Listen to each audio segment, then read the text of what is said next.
Live. Everywhere. On netrootsradio.com.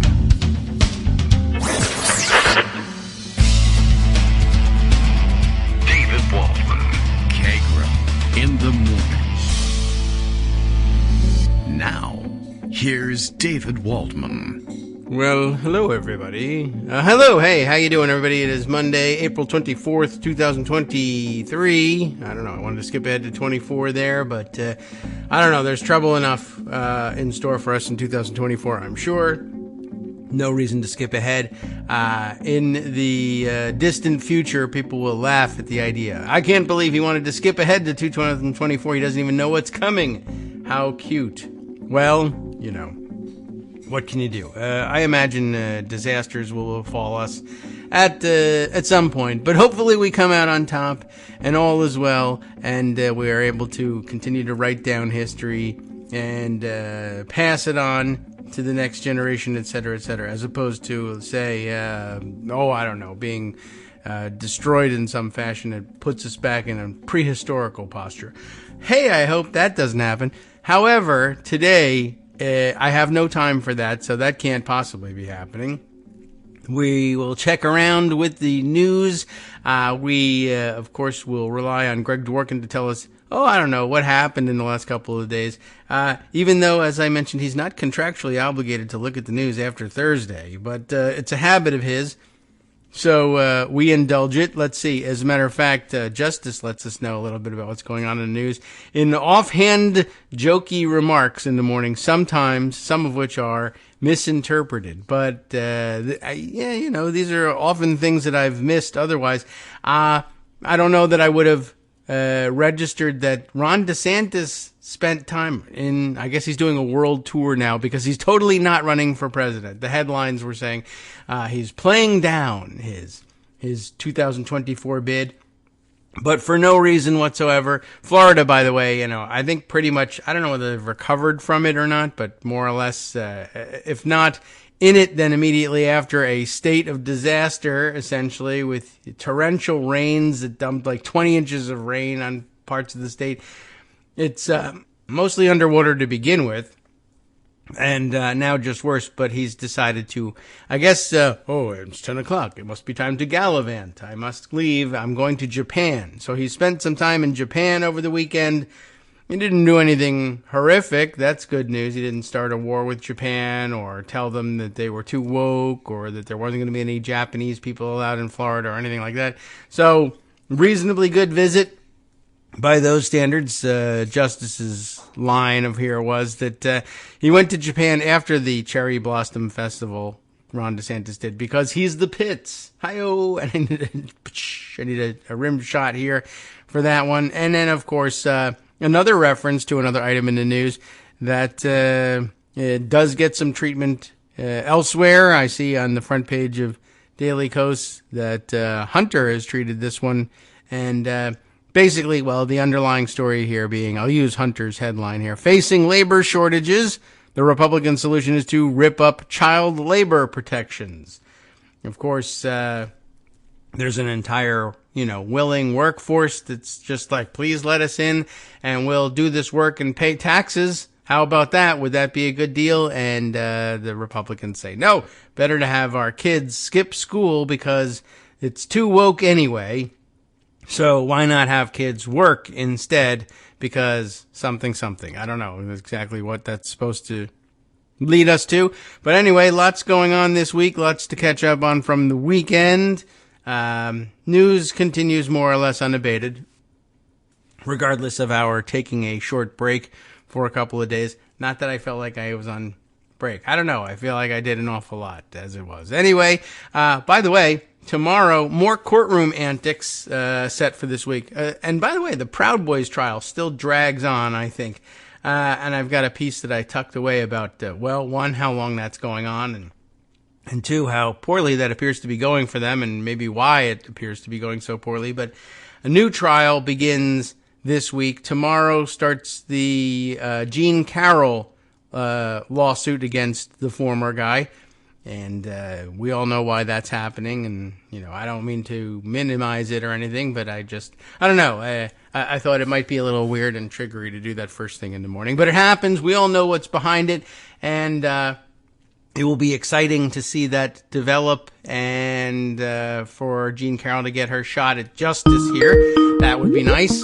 And I have seen a couple of articles. I don't know. We got to dive into this. There's a real question mark as to whether or not Trump decides to actually show up and defend himself, or whether he's called as a witness in any of this. Anytime you put him on the witness stand, it's almost certain to be a disaster. So I'm sure he, is being advised to stay away. But I don't know if he can under the circumstances of this case. But perhaps we'll find out more as things develop, and then of course the actual trial will occur, and we will note it as a current event rather than predict it ahead of time. Even though there are many people adept at doing just that. Greg Dworkin is here. He's adept at this sort of thing. Good morning, Greg. What have you collected over the weekend? Good morning. So, because I read Brandy Buckman over at Empty Wheel, yes. I have an idea what's going on with the Proud Boys trial. They're crazy. Yes. In fact, as far as E. Jean Carroll goes, and that particular trial, it's unclear to me that Trump is being asked to show up in person. He gave a deposition. Yes. But I'm not sure either side expects him to show. Oh, right. Nonetheless, it's in the news. That's ranking lowest of the things that I think will have a political impact. And that's simply because everybody already knows that he's a lowlife. And so I don't know anything about this trial's going to change that. Yeah, he's a liar. He had the Access Hollywood tape in terms of his attitudes toward people. That's known. It's fixed. It's baked in. I think just the fact that it's like, well, there was, this is an accusation that an actual rape occurred. That's well, again, rough. So I'm reminded of an interview that one of the Daily Show reporters gave. Yeah. And somebody from the audience asked him a question. What was the most interesting man on the street interview you gave? And he said, I was struck by being at a Trump rally a few years ago. And Trump was being asked, I think by the January 6th committee at that time, or perhaps it was one of his impeachments. Yes. To provide evidence, data. People were being asked, his advisors, his close allies in government, were being asked to submit under oath information, and they were refusing. That was the background. And so he asked this Trump supporter, this MAGA supporter, what do you think about all this going on? And she said, well, it's all political witch hunt. It's not real. It's fake news, yada, yada, yada. And the reporter said, the comedy reporter said, so what if it turns out Trump was actually obstructing what's going on? Is that good?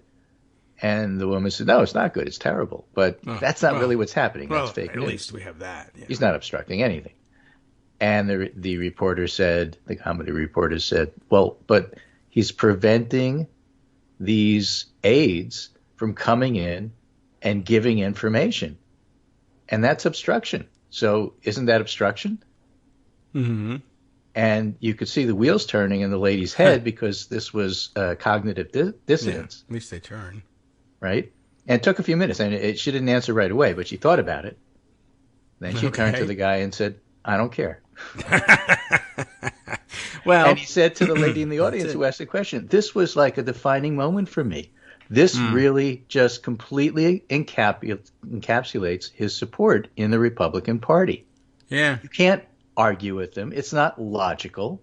No facts will change their mind. You just kind of move on and do something else. Of course, we said that for years, but that's part and parcel of how people react to Trump being on trial for this, that, and anything else. Okay. I see what you mean. It's in the news. It reinforces what you already thought one way or the other. For regular, normal people, he's really a lowlife. And for MAGA people, it's I don't care. I guess so. So that gets enforced, fine. The same thing, though, is that it's a accumulation of things. It's not that the Mueller report was going to end Trump's candidacy, and now January 6th is going to end Trump's candidacy, and now this thing is going to end Trump's candidacy, and Alvin Bragg is a felony, but it's not a felony enough. It's not felonious enough. You need more felony, and so we'll get that maybe in a week or two with Fani Willis, and then we have Jack Smith, who's really felonious, so that you would, but it's an accumulation of things. Felonious monk. Right. So it builds up. It reinforces what you already knew. And that's how insults stick. And that's how stories stick. And so people make up their mind subliminally in the background before they even get to the facts. And the facts don't generally change anything. Yeah, as the Daily Show reporter showed. Right. So that's why all of these trials are sort of important. That's why Trump attacking DeSantis for things that DeSantis is actually guilty of, which is being an a-hole, stick, because he is. And, that's why the Florida delegation wound up endorsing Trump, because they know Ron DeSantis, and to know him is to think he's an a-hole, because he's an a-hole. Okay. Well, I wonder what they think of him in Asia. So that's how all of that works. And again, that's the background to looking at all of this. So and that's as far as the Trump trials go. As far as the Proud Boys trial go, those guys are crazy. And we're going to get back to that whole, meta 50,000 foot look at Trump and even Biden, because there's a whole bunch of new polling out. Yes. But the Proud Boys trial is now going into, I think, day 61, depending upon how you count it. Some people don't count the day where the jury wasn't there and they just spent the day arguing about jury instructions. Oh, come on. But what happened Eastern is that some of the people who, in fact, are being accused in the Proud Boy trial were put on the stand, and then there was cross-examination from the state. No, it didn't go well for them because they were clearly lying, and there's video to show it. And the jury instructions were clarified on Friday, and today the state, that is to say Department of Justice, gets to do their closing argument. Following that, the defendants get to make their 18 closing arguments, or however many there are, because there's a bunch of attorneys for a bunch of different people. And then the jury gets to decide. So the Oath Keepers trial, similar but not the same, took about half this long. And part of the reason is that this one is particularly complicated, and part of the reason is they happen to have a whole bunch of different defendants with different lawyers, each of whom on an hourly basis would make motions for a mistrial. They'd have to get called over to the bench for what they call a sidebar, where the jury doesn't get to hear what's going on.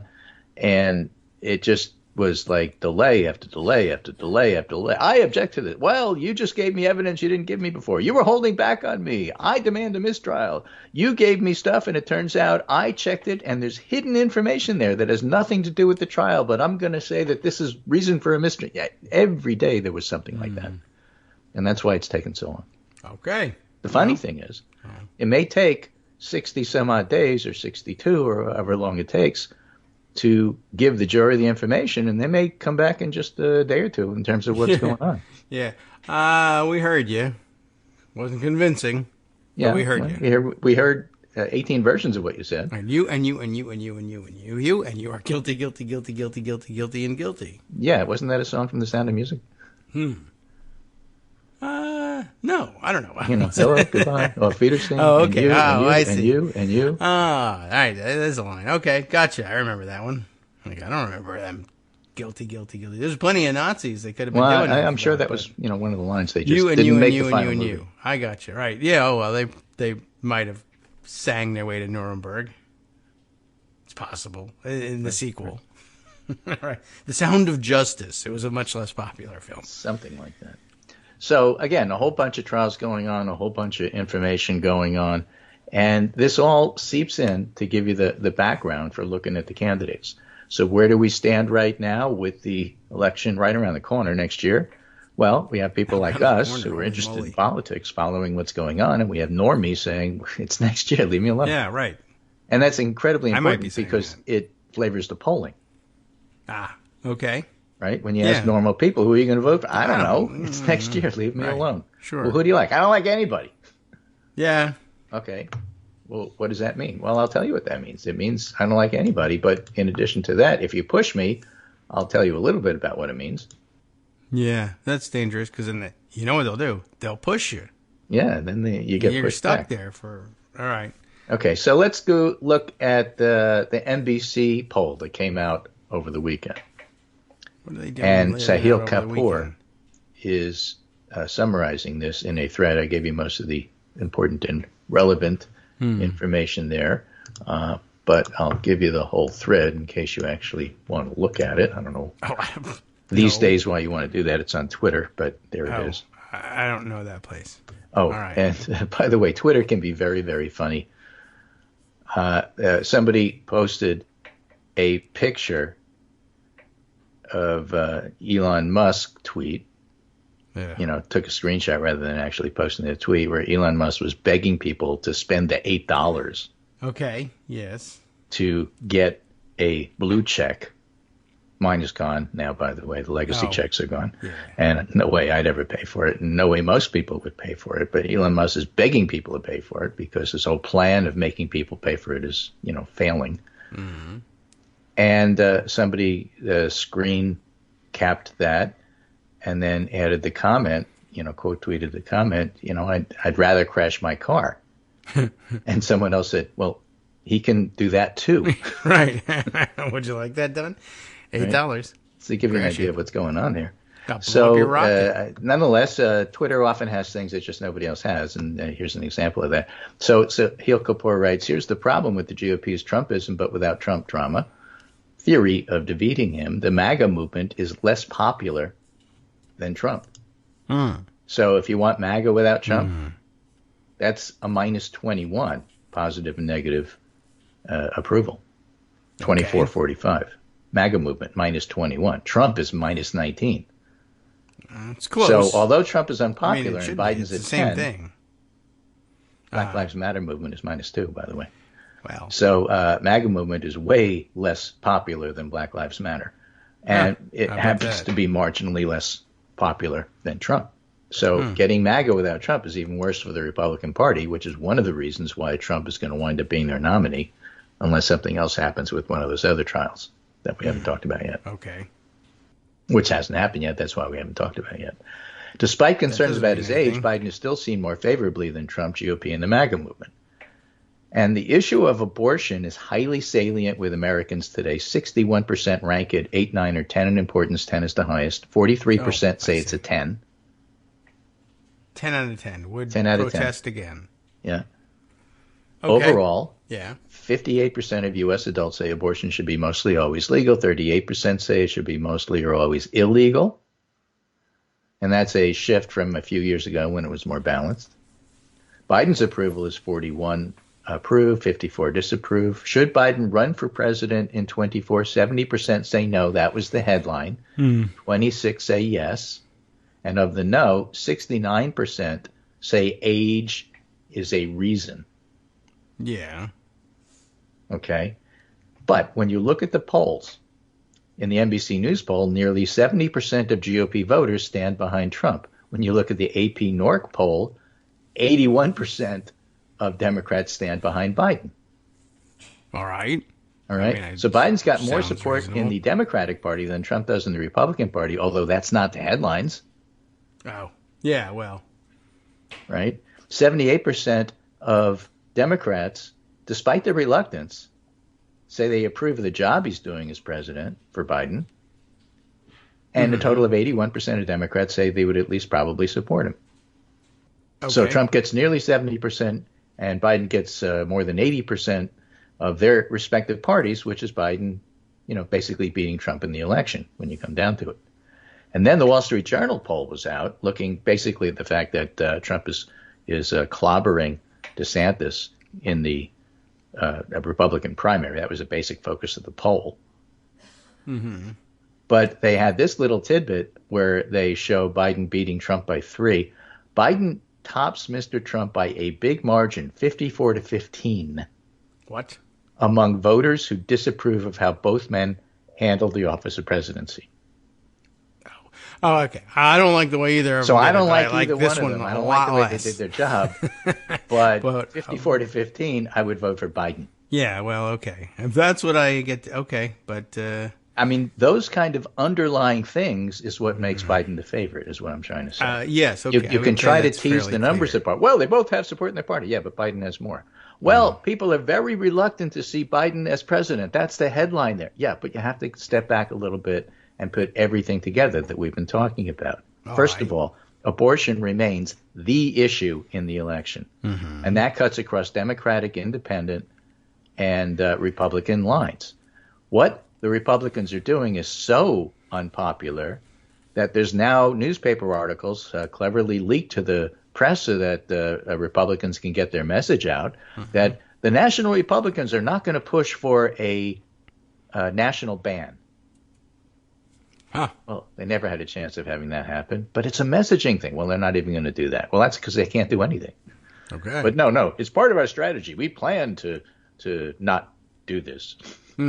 Well, yeah. Now that'll have an impact, and not the one I think that they're looking for either. As I imagine evangelicals will say, their nutty base. We were working on this for 50 years. What is going on here? And now that you're in power, we're not going to do it. Well, what did we elect you for? Yes, we elected you to do this. Forget it. I'm really mad at you. So, in fact, that's the reason why evangelicals are turning on Trump a little bit. True. But then anyway, they'll say, I don't care in the end, and whatever. Okay. Yes. Right. But the point is, abortion is a hugely important issue. It's especially important to people under the age of 45. It's galvanizing them to vote. Most of these polls don't account for the fact that people, under 45 are actually showing up. So luckily, we're not at the stage where we're looking at likely voters. But when we get there, most of the stuff's going to be wrong. Because they're going to consider people under 45 not necessarily to be likely voters, and they're completely missing what's going on. So you have a year to fix that before you start doing likely voter polls. Okay. In any case, you have people under 45 really galvanized by the issue of abortion.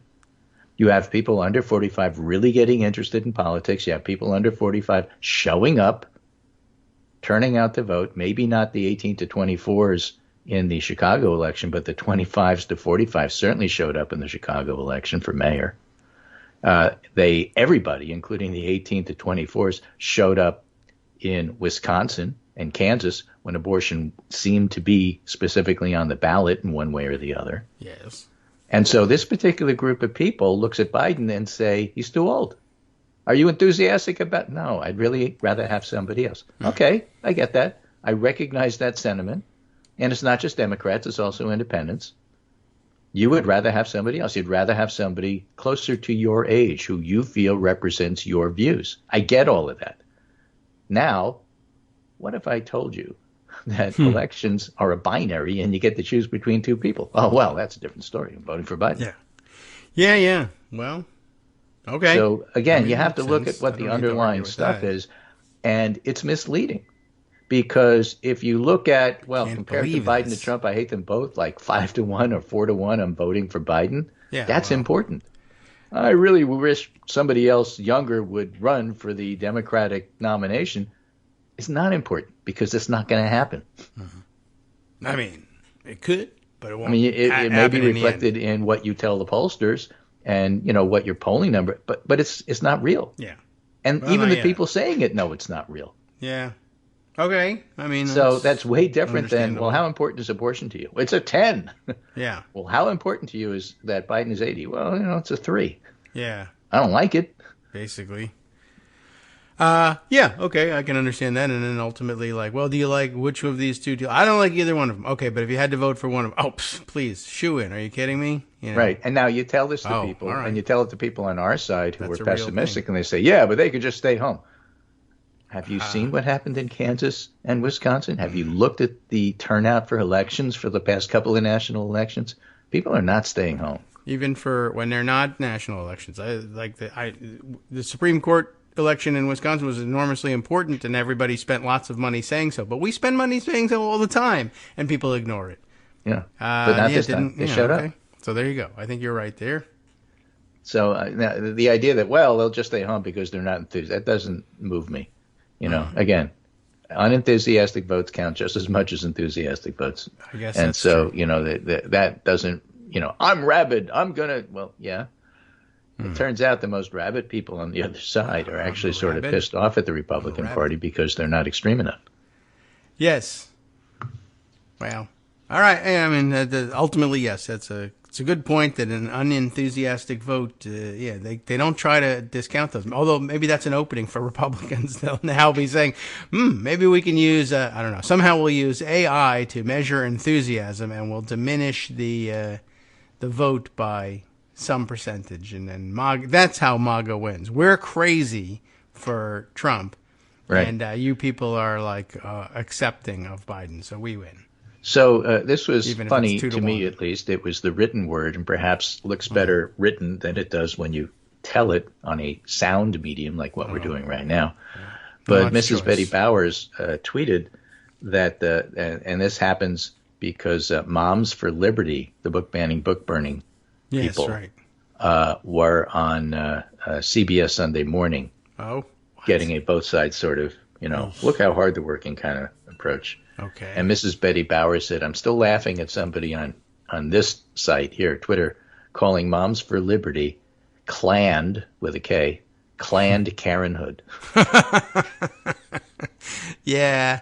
Oof. All right. That's pretty good. That's about, that about fits who they are. Oh. So again, the title for my particular Daily Kos piece this morning was an abbreviated pundit roundup. The price of extremism is high, and the Republicans are, in fact, an extremist party, and people like Moms for Liberty help label them as such.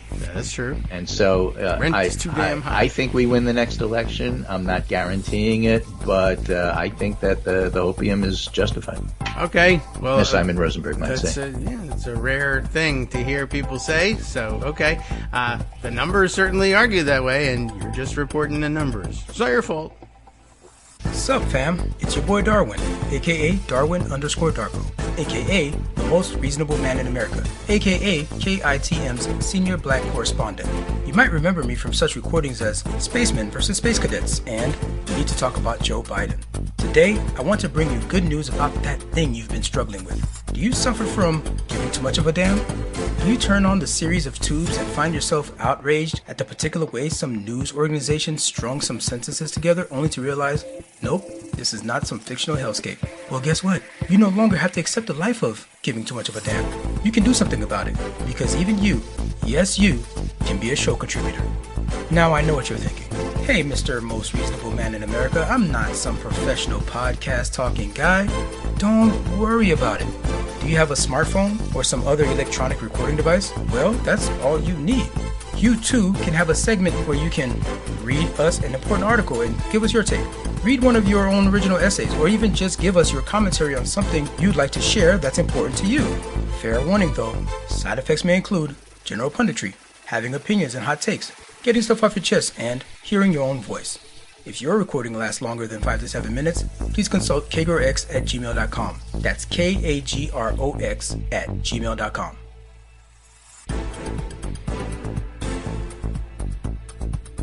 All right, welcome back, everyone, to the Kagro in the Morning Show here on Netroots Radio. So we were talking on the break a little bit about blue checks and what's happening on Twitter. And the fact is there's still stuff on Twitter you just can't find anywhere else yet. We'll see what happens. There was a whole big series of articles. That is to say, I saw 2. Okay, that's a series. Which was talking about the fact that everything old is new again and everything new is old again. And what's happening is that blogs are making a comeback in the form of Substack. That's not new. Oh, all right. That Twitter and rapid social media isn't the thing anymore. Now people are turning to the Drudge Report, which is increasing their look. People are clicking and going to their web page. It's amazing. And I'm blanking on him because he's a jerk, but the guy that sort of got shadow banned from working and now is working again, the guy that said used to work for ABC News and writes the note, Mark Halpern, the guy that said this is good for John McCain. Huh. he's got a newsletter, and it's popular with Washington elites again. Okay. Exactly. So, hey, listen, we come from the age of blogging. We get all of that. And somebody made the startling to them, I guess they must be like 13 or something, observation that, hey, the thing about places like Drudge and places like Josh Marshall, Talking Points Memo, which are thriving despite the media environment, is somehow they seem to build a relationship with their viewers. Oh, you think? You think? That's why Daily Kos has survived all these years. Yeah, pretty much. It's all about the community.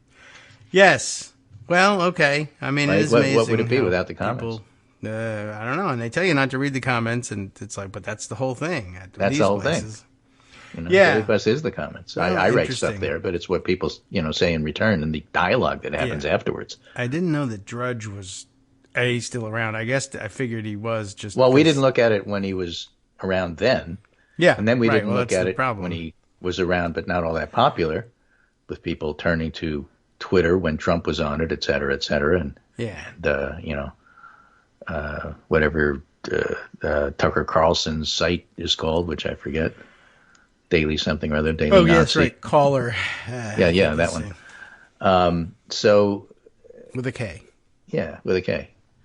Not really, but sure. The community part of it is coming back, and people really care about that. And so, that's why, in the end, I am, again, not that worried about the 2024 election. Could Trump win? Absolutely. Mm-hmm. Because you have people that say, I don't really care. Don't try to argue with me about what's going on. I'm just voting for him. When you've made politics not be about policy, but about identity, then that's how Trump makes that bond with MAGA, which will never be broken. Yeah. Because they're white supremacist, Christian nationalist, racist, just like he is. And that's all there is to it. And so they're never going to change the vote, because that would mean changing who they are. And that's why that lady said to the comedy reporter that, I don't really care. Right. Well, look, I mean, it happens all the time. I got one over the weekend that Scott sent to me. It's very similar. And I've seen about 50 of these things where they, it's an impossible logical trap to escape, but then you see their eyes roll around and then they go, they are who I just they don't are. think you're right. They're the 14% of people that think Trump did nothing illegal, nothing wrong. Yeah. That's a tiny amount. Yeah. Relative speaking. It's a big country, and that's a small amount. It's just they're astonishing, and they're caught on videotape, and everybody thinks there must be more of them than we think. Well, or they're entertaining to watch, but they do not represent the majority of people. They don't represent the majority of votes. They resent but don't represent the majority of votes. And they know it.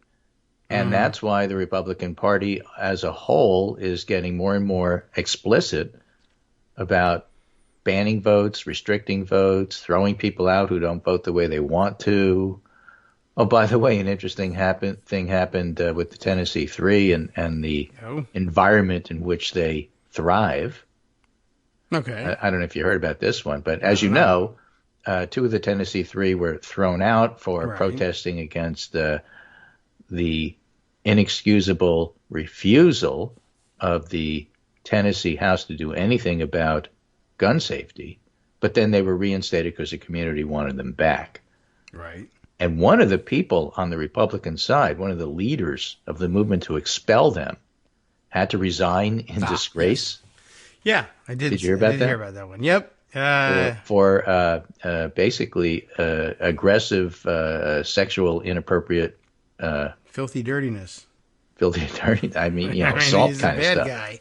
Yeah. Right. An intern at the Capitol who had an apartment in the same building as him. It got so bad that the state had to pay to move her out. So, the Justins. Yes. No Justins, no peace. Justin Jones, as part of his ability to speak before they threw him out the first time, went through a litany of some of the things that are open secrets in Tennessee that everybody's doing that don't get you thrown out of the Tennessee House, but you're throwing us out for asking to represent our constituents and do gun safety. Yes.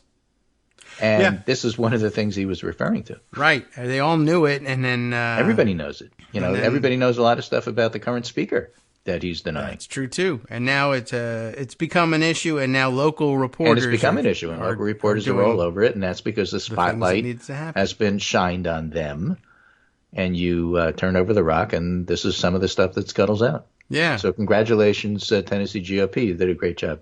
Yeah. Well done. They threw two out, but they both came back, and then one got tossed, and I don't know what happens. I mean, I guess their local council there can replace that guy with another weirdo, but it won't be him. That's right, the important but it won't part. be him. So, again, these are the kind of things that anger people and get them to come out and vote. So, again, the long-term effects remain to be seen. Okay. So in terms of the news and what else is going on, this is a piece from the New York Times, April 24th, so it's relatively fresh, which is to say today. How Democrats learn to cast aside reservations and embrace Biden in 2024. It was a movie, right? We talked about that, and we know why, but let's see what they have to say about it. The president, who is expected to formally announce his re-election campaign this week, has won the full support of his party despite questions about his age and middling approval ratings. Again, the newspapers, when they say party, they tend to mean elected officials whom we have access to, who will answer our phone calls and DMs. Okay, yes, all right, as opposed to they're not talking about the general party person who may or may not be active, may not be a card-carrying member of the party, but votes Democratic in Democratic elections. They're not talking about them. The polls do. That's what we covered in the first part. This is talking about the elected officials. Yeah, there's a signal word that lets you know if they're talking to the grassroots, and it's diner. Well, and that's only if they're talking to the other side. Yeah. Okay. Right? If you're talking about the Democratic side, it's like I was at the campus at Madison, Wisconsin. At one of their eateries there, and talked to people, and this is what Democrats think. Oh yeah. Although it's really usually like I went to an Oberlin College drum circle and asked what grassroots Democrats think. Right. I went to the now legal marijuana dispensary to get an idea of what Democrats think. Right. Yeah, and everyone there was Republican. It was crazy. It was crazy. They were trying to resell it on the street and make a buck. So no serious primary challenger ever emerged from the 2024 angst. And for those of you old enough to remember Ted Kennedy challenging Jimmy Carter, it's a BFD if somebody does that, and they didn't, and they're not going to. Mm-hmm. Mr. Biden is all but clear of the field despite concerns about his age. At 80, he's already the oldest American president in history. And by the way, that's a record he sets every day. And the persistent misgivings about the president held by a large number of the party's voters. Democrats yearn for a fresh face. According to repeated polls, they just don't know who that would be. And that's the thing. If you recall the whole until it's done. Free zone, the whole way that the parties work. Republicans tend to nominate the retreads. You try, you fail, you try, you fail, you try, you fail. McCain, you try, you succeed. Yeah, that's Romney. Been true. Reagan. Right. They all failed before they succeeded. Okay. Whereas Democrats, as you lose, you're out. Let's get somebody even younger and fresher. That's just the way they do it. And so if we can have Biden at 80, the oldest president in history, and you ask a party that already is inclined to want fresh faces, if they want a fresh face, then they'll tell the pollsters, Democrats yearn for a fresh face. I guess they just don't know who that would be. That's because there isn't going to be anybody else. Yeah. What fresh face do you want? It's not going to be Bernie. Maybe you have to wait 30 years between attempts in order for it to work in the Democratic Party. After Democrats won more races than expected in 2022, any energy to challenge Biden quickly dissipated. And again, go back to the polls, 78% approval of what he's doing. They just don't like who he is or who he was. They want somebody fresh because that's who they yearn for. The old Republicans get in line and Democrats have to fall in love. And nobody's in love with Biden. And he's going to win anyway. All right. And that frustrates people, okay, but so what? All right. You can't always get what you want, as Mick Yearn Jagger on said. your He's own a great time. political scientist who I think has an academic appointment at, Somewhere. probably medicine. Speaking of yearning for a fresh face, maybe they could get one. Yeah. All right. So anyway, would-be rivals have stayed on the sidelines. That's what happens when it's obvious that the party, meaning the donors and the electeds, are behind somebody. There's no traction for anybody else. And then there's a whole big other factor, and that's Donald Trump. The former president has proved to be the greatest unifying force in Democratic politics in the last decade, which is true. The same factors that caused the party to rally behind Biden are still present today. Didn't happen in 2016, alas, but now people know Trump for who he is. Yeah. Add that to the advantages to holding the White House, and any challenge seemed more destined to bruise Mr. Biden than best him, and there is no challenge. And that's why, you get this sort of puff piece about him, even in the New York Times, because this is the week that Biden's going to run. Okay. So background, again, let's look at abortion, the big issue. Really interesting piece by Aziz Hook in Politico magazine over the weekend. The Supreme Court stopped short of a radical act.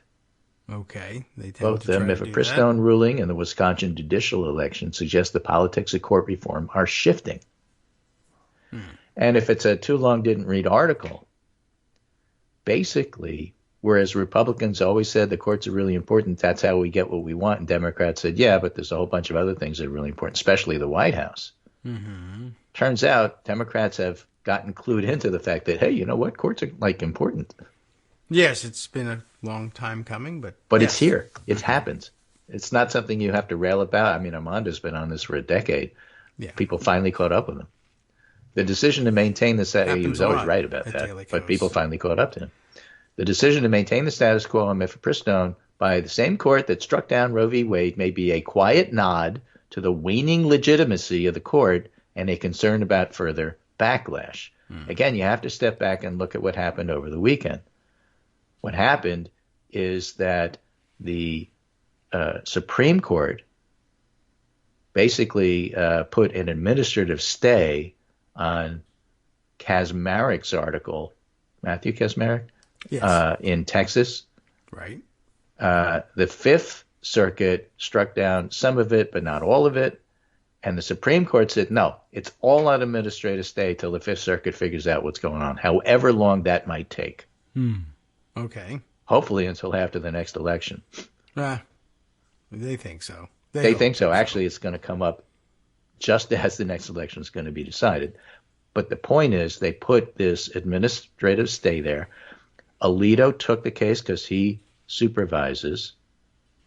Alito wrote a dissent saying, I don't understand. You haven't proven to me anybody's really hurt by what the Fifth Circuit did, which is to say, let's roll back Mifepristone regulations to 10 years ago. You can't have it up to 10 weeks. Now you can only have it up to 7 weeks, and there's other restrictions. And the Supreme Court, with Alito and Thomas on the bench, of course, dissenting, said, no, just status quo ante. Everything stays the way it was before that stupid Kaczmarek ruling came. We haven't even looked at the merits yet. We know we haven't looked, because if we did look, we'd see that nobody had standing to bring this case in the first place. But let's let the Fifth Circuit decide that, and then we'll do it. And so why did that happen? And what was the vote? We don't know what the vote was. We know 2 said no. We want the Fifth Circuit to, do everything, maybe even go further. We don't know what the other 7 thought. And that's really interesting, because you have to remember people like Brett Kavanaugh essentially were political hacks before they became justices. Yes. They are not unaware of the politics of how this is playing and the fact that their beloved Republican Party is getting beat up over this. That's true, too. So that's some of them care. Why the politics of judicial reform are changing. Yeah.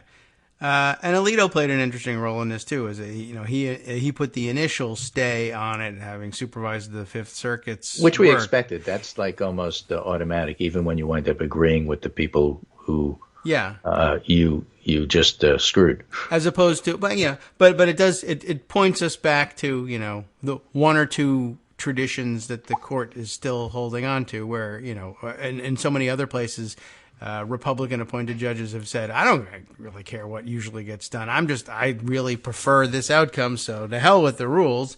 I'm not going to do it. But so at least Alito said, well, okay, I can see that there's going to be a lot of interest in having input here at the Supreme Court level.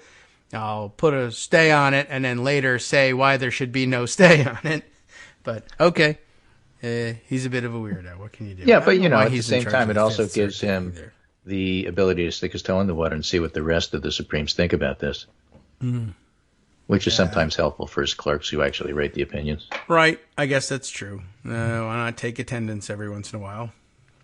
It was an egregious miscarriage of justice at the district court level. And then the Fifth Circuit was, arguably worse. But we're going to make up new law. I'll tell you what. It's clear we would love to agree with everything Kaczmarek did, even though it's awful, but we can't because statute of limitations. Right. Not standing.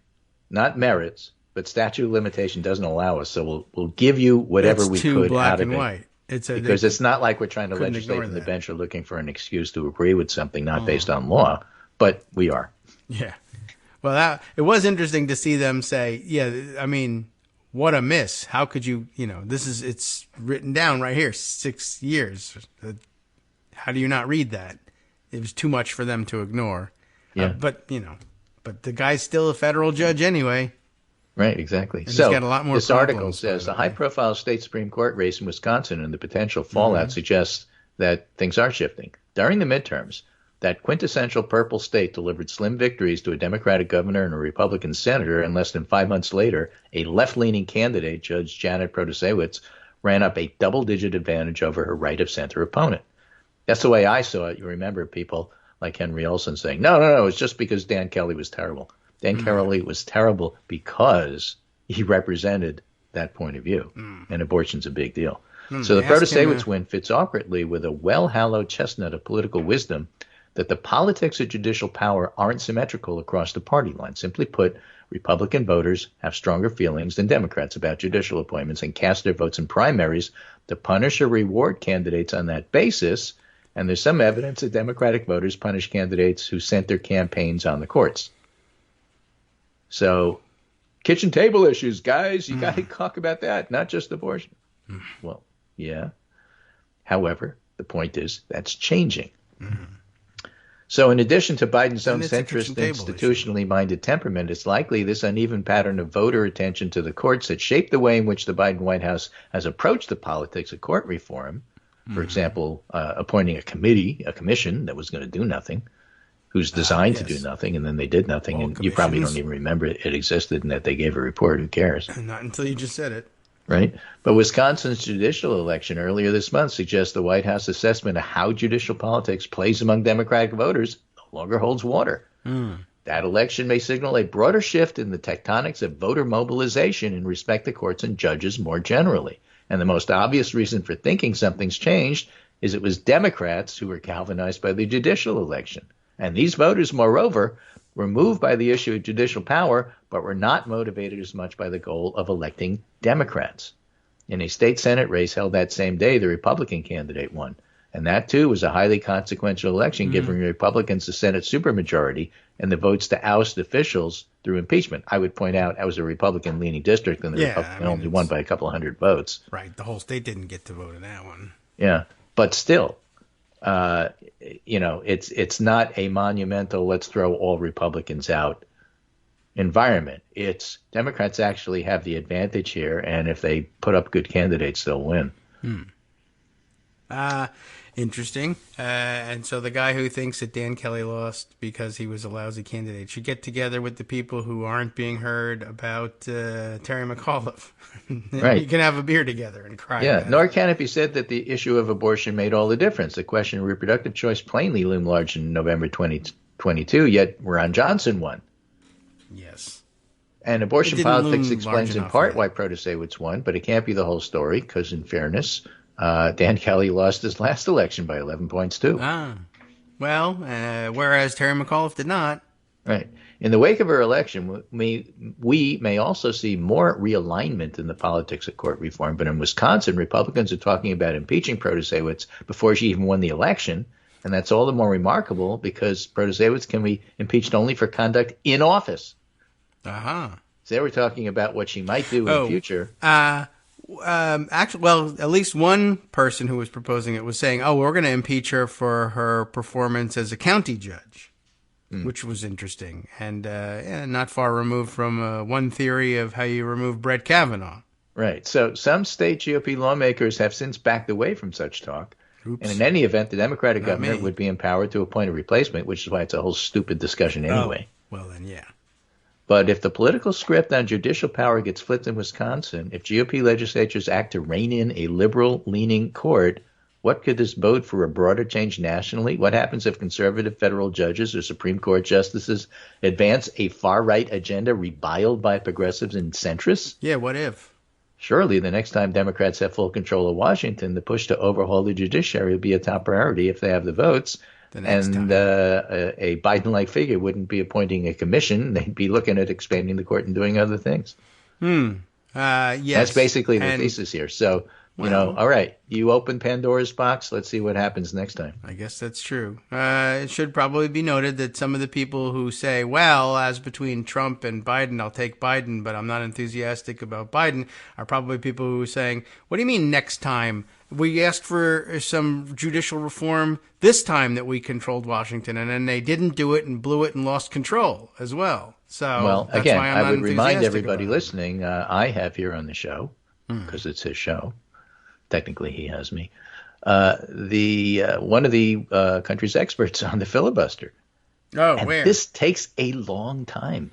Yes. And what you do is you have to set the stage for having people think, okay, actually, it's not a radical, crazy idea. It's a good idea. This is like Overton window in operation. True. And so if you're looking at changing the Supreme Court or reforming it, which is different, they just gave you the background for changing national opinion. Yes. About the Supreme Court, which is no longer, 60, 70% approve of what they're doing, et cetera, et cetera, et cetera. Takes time, but the elements of reform are being put in place is what I'm saying. And then, then the politics has to align, and it wasn't ready for the reality, which was that there needed to be judicial reform, but it was a difficult thing to swoop in with a 2-year window of control and say, we're going to do this thing that, remember, most Americans have been raised, and if they were only barely paying attention in civics, government, history, whatever, they were told, expansion of the Supreme Court. Yeah, they tried that with the Roosevelt thing, and it was bad, and everybody agreed it was bad, so it's bad? That's what people were taught, and that needed to change, and 2 years wasn't going to be enough to do it. So, we'll be back to it soon enough. And filibuster reform is a good model, but it's also a different thing. And it took a while to get people around to filibuster At the same time, reform. This Supreme Court is capable of doing a lot of different things in a lot of different areas that'll piss people off. Yes. Okay. Right? And so the whole idea is, well, you've shaken their legitimacy thing.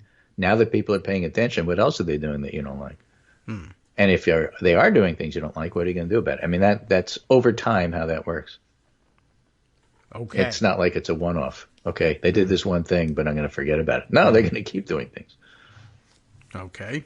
Yeah, well, they will. That's true. And I don't know what to say. Well, actually, it's it occurs to me that really the Clarence Thomas ethics issue may just be the next vehicle that they use to try and drive Supreme Court reform. The abortion issue is manifesting itself better as an electoral issue. Well, what if raising the debt limit and the Supreme Court agrees with whatever Republicans want after Biden says, I'm ignoring you on that? Right. I mean, there's so many things that come up that may question the legitimacy. And so let me take a different tack with this. You've talked about the fact that court reform is different than the filibuster, but here's one thing that it has in common. If you want court reform, you're actually talking about congressional reform. Very likely. It's certainly not going to happen with the Supreme Court doing it themselves.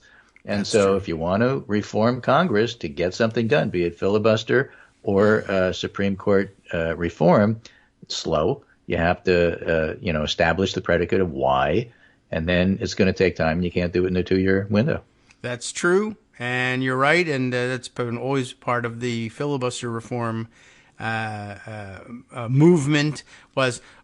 It's related to everything. It's the building blocks of anything you want to do, because anything you want to do that goes through Congress is going to be blocked by or threatened by the filibuster.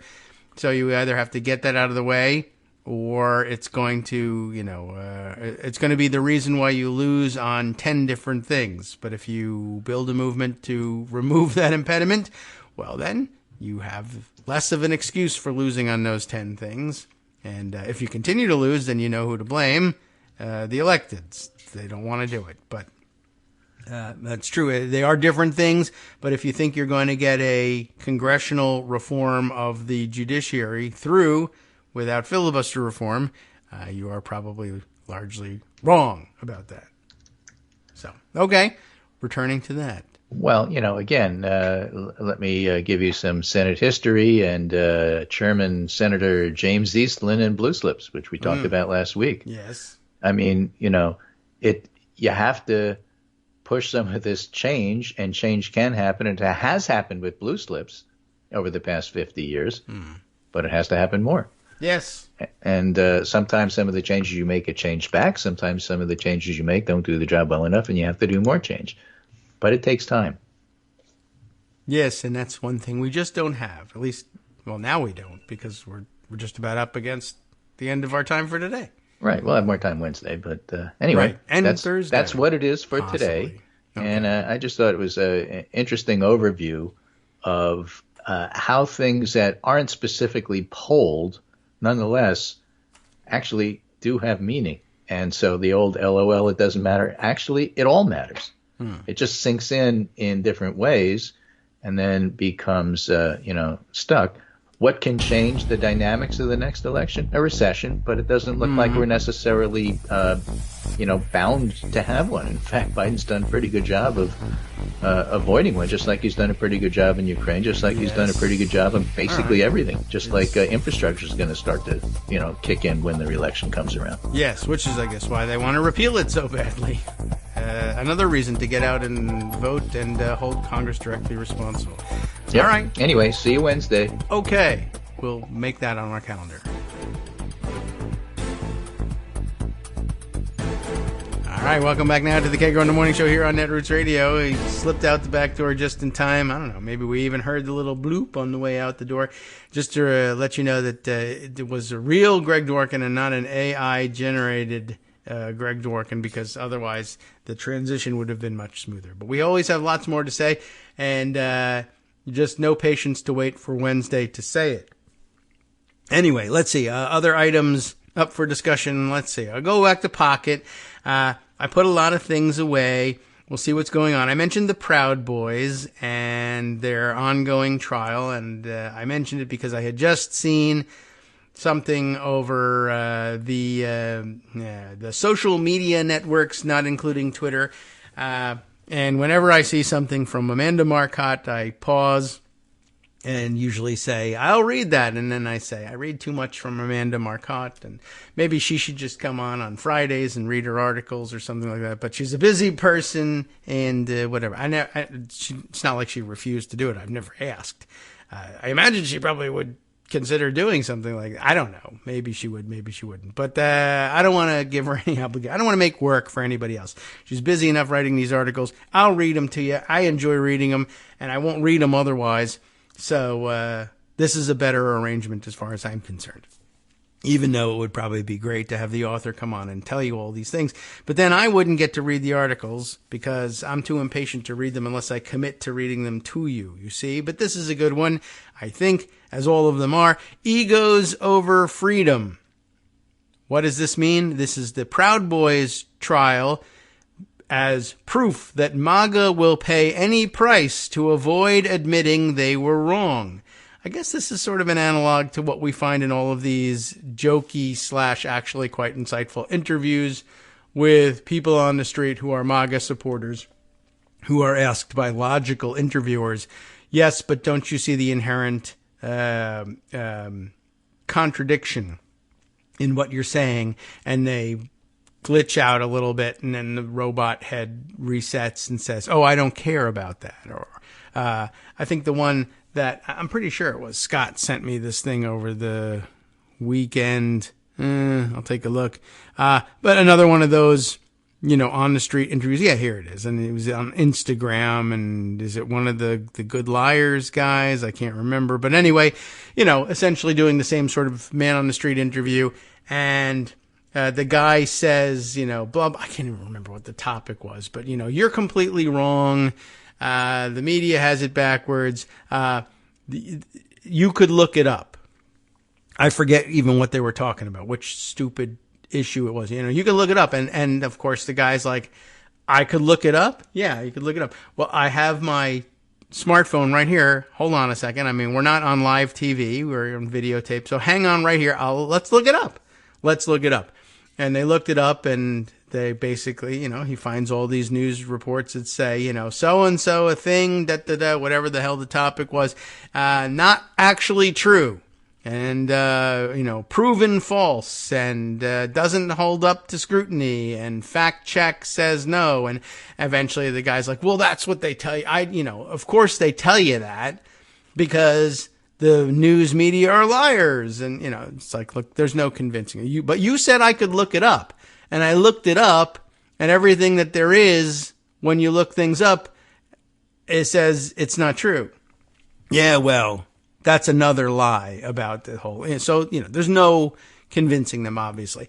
And here, sort of another iteration of that, right? They'll pay any price to avoid admitting they were wrong. Well, in the context of a man on the street interview, the only price in the offing is, will you be embarrassed on videotape?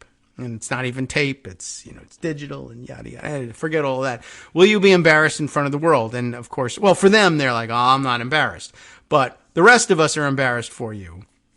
And the market of public opinion prices the embarrassment in, whether you're willing to acknowledge it or not. Similarly, slightly different scenario in the courtroom where the price is, your freedom. And that's at stake. And will you pay the price of your freedom in order to avoid admitting you're wrong? Yes, they will pay any price, not just abject embarrassment in front of the court of, of public opinion, but in fact, the sacrifice of liberty in front of a court of justice, just so long as they don't have to say they're wrong. Do the Proud Boys want to go to prison? Asks Amanda Marcotte. And there's a lot of layers to that question. Not just are they willing to go to prison rather than admit that they're wrong question, but also the weird question that sort of looms behind the movement for justice against all of these weirdo white supremacist right-wing lunatics, which is that there are prison gangs full of people just like them, and they can actually not only not be punished by going to prison, but actually thrive and become worse there, and then be released with networks of support on top of everything else. And so they don't particularly mind going to prison, perhaps. I mean, I'm sure they'd rather, go out drinking and carousing, and they lose the chance to do that.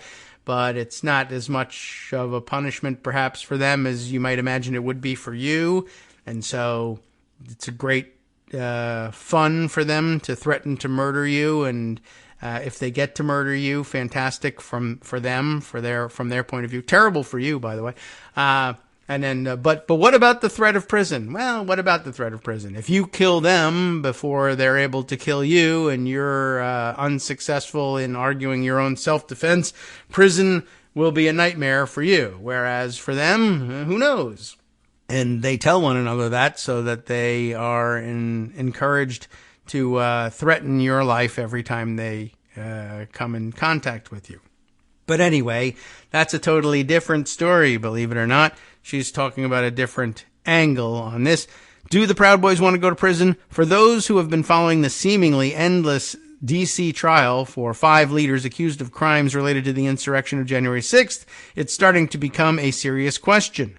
To start, the defense attorneys have been pulling stunts and filing nuisance motions, likely annoying the jury by drawing out a trial that was initially supposed to last a few weeks into a months-long affair. Remember that the people on this jury are people who, selected for jury duty, and no one really wants to be selected for jury duty. And even so, if you are, you kind of console yourself. It's a high-profile trial. This could be kind of interesting.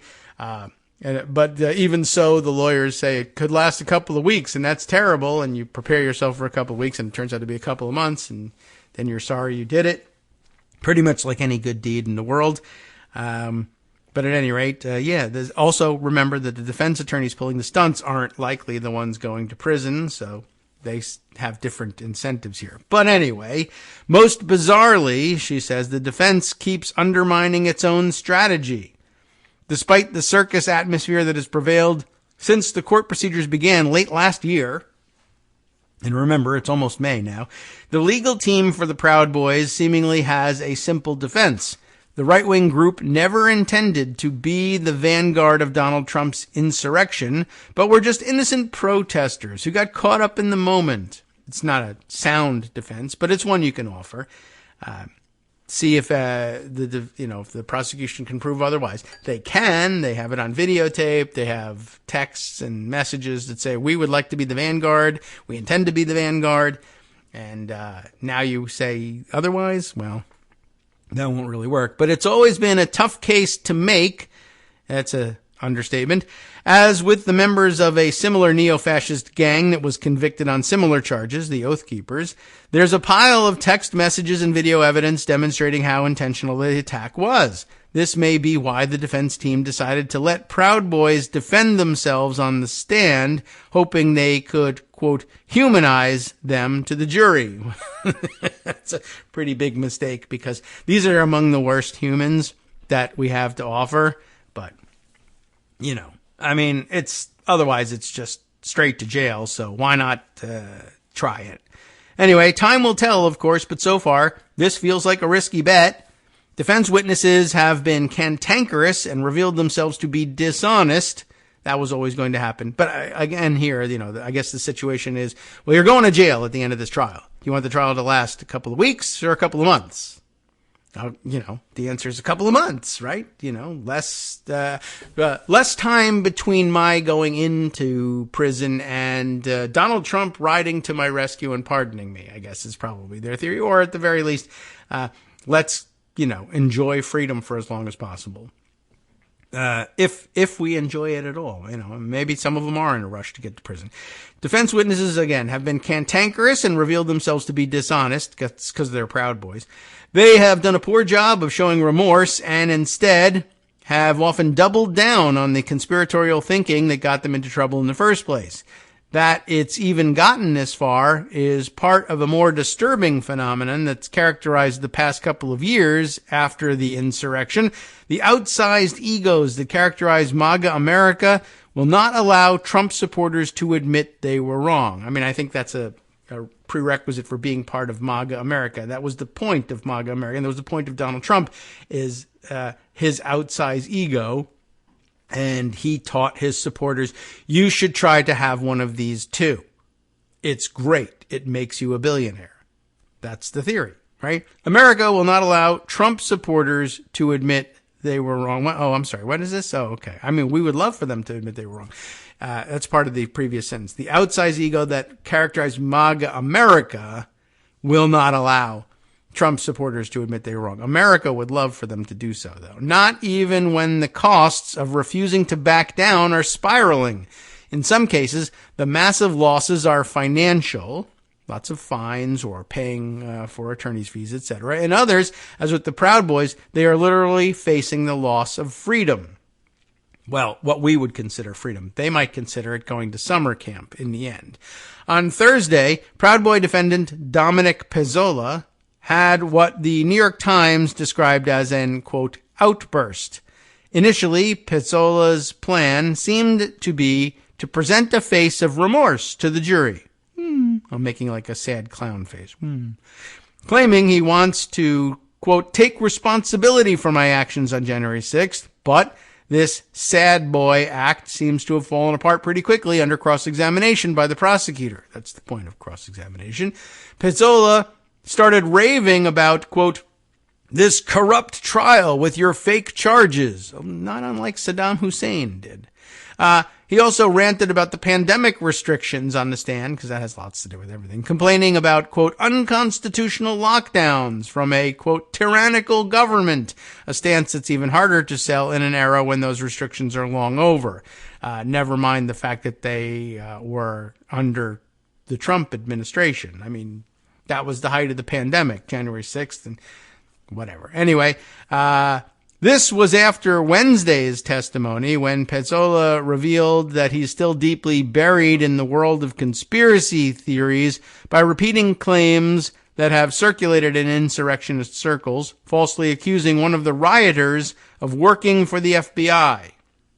Pezzola further undermined his credibility on Thursday by saying he had lied to investigators earlier when he had said that at least one fellow Proud Boy had been armed with a gun. So when it was a brag, humble brag, we're going to win because we're armed, I thought you guys were unarmed. Yeah, well, at least one of us had a gun. Oh, really? Well, actually, that's going to get you in trouble. Oh, well, he didn't have a gun. I was lying about that. All right, well, then you're in trouble for lying. Well, then I was lying about that. Well, anyway, was he lying then or now? Hard to say, but either way, he's reminding jurors he's not trustworthy. While less incendiary, similar testimony from defendant Zachary Rehl, R-E-H-L, I don't know, makes it look like putting him on the stand might not have been the best idea, and it rarely is. I mean, in general, the general training, I think, for defense attorneys is, unless you have something extraordinary to offer here, and it really has to be amazing, just don't. Try to avoid, in general, putting your defendant on the stand. Well, anyway, while he claims to, quote, truly apologize for the events that day, his claims that he meant no harm are hard to swallow and undermine his credibility. After he presented what the prosecutor derided as a choir boy image, the Justice Department lawyers reminded jurors of how Proud Boys actually behaved on January 6th, showing videos of them pepper spraying cops and punching a woman to the ground. In response, Rehl got defensive. Quote, that's a hard thing to try to defend to the public, he admitted, before claiming not to remember if it was him on the video pepper spraying police. Well, it is hard. One does start to wonder why these fools went to trial instead of trying to plead down especially after the Oath Keepers made the same play and ended up being sent to prison.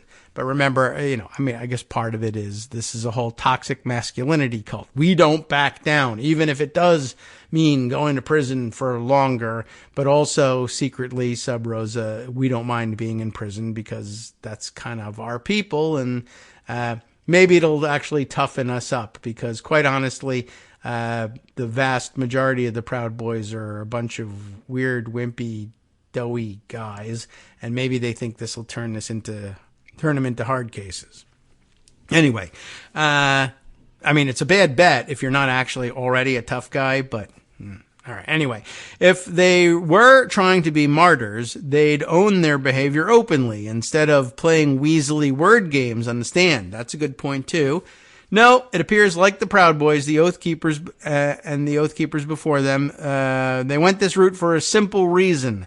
Their egos will not let them admit that it was a stupid thing, following Trump to the point of rioting at the Capitol. They'd rather risk hefty prison sentences than say out loud that liberals were right all along. Maybe. This MAGA bullheadedness is, alas, not limited to the realm of those who are so far gone that they joined the insurrection. This is a good point and true, too. It's why Fox News agreed to pay Dominion Voting Systems $787.5 million. It's a new number we're going to have to learn by heart. In their recent defamation settlement, it's a number that is nearly 10 times what Dominion was valued at in 2018, which means that it's likely larger than what Dominion could have gotten at trial despite overwhelming evidence that Fox knowingly spread lies accusing Dominion of stealing the 2020 election for President Joe Biden. By paying that eye-poppingly huge number, it's likely Fox avoided having to apologize, much less admit out loud that the big lie was a lie. Now, I understand, by the way, that with the Smartmatic voting, Smartmatic, what's their name in there? Is it Smartmatic something, voting systems, whatever. But their suit is coming up. And remember, theirs is $2.7 billion. And they're making noises at the moment anyway that they would not settle unless the settlement actually included retraction and apology. I don't know whether that's really going to come to pass or whether that's really even a feasible thing, but those are the noises they're making. Anyway, by paying the big giant settlement, right, it's likely Fox avoided having to apologize, much less admit out loud that the big lie was a lie. That's what it's worth to the company to avoid the dreaded liberals were right statement, the company being Fox. Over $750 million. But it's probably less about the egos at Fox than it is about the snowflake, fragile egos of their audience. If Fox apologized, that would be tantamount to telling their viewers that it was wrong and foolish to profess the big lie or to let a monster like Trump lead them down this path. Fox viewers can never, ever accept that liberals were right about Trump. So their favorite network will write out as many massive checks as it takes to avoid saying out loud that in retrospect, maybe that whole MAGA thing was a bad idea. In her most recent ContraPoints video, YouTuber Natalie Wynn talks about what she calls the, quote, bigotry whirlpool, which helps explain why radicalized people tend to dig in deeper, even as the personal costs of doing so mount higher. Reformed bigots, this is a quote, have to face not only the shame of being dupes, but also the guilt of having devoted years of life to harming vulnerable people, she explains. She points to people who have lost marriages, been fired, or otherwise paid enormous personal costs, all because they couldn't, for instance, stop ranting about how they hate trans people on social media. Happens all the time. I guess the higher the costs become, the more they dig into their hateful beliefs, because otherwise they have to admit they gave it all up for nothing. The bigotry whirlpool effect is in play with MAGA, and, other places too, but also certainly in MAGA. They're just so wrong that they can never admit it without terrible shame, and so the costs they'll pay to avoid that are unbelievably high. This is why Trump will be the GOP nominee in 2024. If Republican primary voters could humble themselves and think strategically, they would realize he's very likely to lose again in a rematch with Biden. But saying that would be tantamount to admitting that it was probably a bad idea to back a grifting sociopathic reality TV host in the first place. Most Republican voters at this point would rather just go ahead and lose. I'm going to add a couple of words here. Go ahead and lose the 2024 election, then concede liberals were right about Trump in the first place, and they will soothe their hurt egos with more lies if that happens by saying that Biden, quote, stole it again. Anything but dial down their egos by entertaining the possibility that they were wrong. I would tie that in, by the way, to the trials, the various trials that Trump has to face. These are what I guess the closest we've got in any society really, but in ours certainly, to an objective declaration that you were wrong. We have a fact-finding body and a jury of peers that sit and consider this thing and say the bottom line truth for the sake of historical, a recording of what happened here historically. If there's guilty verdicts in these things, if there's liability found, then these are the truths that will stay on the books. So Republicans need to say, we don't believe in the liberal court system, or these stupid charges are being trumped up and the evidence is being faked and the newspapers are in on it and the courts are in on it and the cops are in on it, the FBI is in on it, the Democratic Party is in on it, even some Republicans are in on it. They have to come up with all these excuses because we have an objective answer about whether or not the big lie really was a lie, and an objective answer on whether or not the things that they did should be considered illegal and unconstitutional. And they can't admit to those things being true because that's, the ultimate declaration that they were wrong all along. And they're just not going to put up with that. All right. I thought it was a great perspective and a good reminder of what's at stake here. Let's see. Other fun things to get to from over the weekend. Here's an interesting little bit here. I thought maybe we can fit this in between now and our break. I don't think I know much about this guy, but maybe we ought to keep an eye on him. ABC News had a little piece and profile on Representative Jeff Jackson. What? Who? Usually when I've never heard of a member of Congress, I figure, oh, that's a Republican. But it isn't. Freshman Democrat, and that's him, Jeff Jackson, says the angriest voices in Congress are, quote, faking it. I think we've always suspected that was the case, but it's interesting to hear it, A, being said, B, being said by a member of Congress, and C, being said by a member of Congress that we didn't know anything about before. And now we might want to start looking. Let's see what's going on here. Noah Minnie is the author of the piece, and I don't know whether he's an on-air reporter personality, and this is credited to him on the written side as well, or whether he's primarily a print reporter. But ABC News has the story. Representative Jeff Jackson, a Democrat of North Carolina, in case you were wondering, has only been in office less than a year. As he himself notes, well, he has to note it because if he said otherwise, everyone would know it wasn't true. And he's not a Republican, so he cares about that. But he is already the most followed congressman on TikTok. Is that right? That's why I don't know anything about him. And his musings about Congress, including the institution's performative nature, have been viewed millions of times. By the way, is AOC active on TikTok? I mean, she was, I think, immediately became like the most followed member of Congress she was doing her stuff on Instagram, right? And I mean, I know there's really no substantive difference between where, they're both video or visual platforms, etc. But I was wondering, did he supplant her on TikTok? But maybe she was never on TikTok. She was on Instagram. I don't know. Interesting thought, though. In one viral video, viewed 4.5 million times as of Friday, the freshman representative gives an unvarnished perspective of his time on Capitol Hill, saying most of the really angry voices in Congress are totally faking it. It could certainly be true. Oh, look, by the way, there's the signs of a dying liver ad that we all love so much with the cartoon fart has popped up on ABC News. So it's not just a Daily Cross issue, I can assure you of that. Interesting, too. And I wonder whether he got the idea, by the way, of doing the, TikTok, unvarnished discussions of what's happening in Congress via TikTok from AOC's unvarnished videos of what's happening in Congress via Instagram. And I'm kind of tempted to watch them and see whether I, think his perspective is an interesting one or not, except I don't really want to get involved in TikTok. Anyway, these same people who act like maniacs during the open meetings are suddenly calm and rational during the closed ones. Why? Because there aren't any cameras in the closed meetings, so their incentives are different, he adds in the recent video. I mean, sounds likely, right? What I've seen is that members of Congress are surrounded by negative incentives. There are rewards for bad behavior. Jackson argued the same incentive structure affects the press, with both politicians and media outlets jockeying to hold people's attention.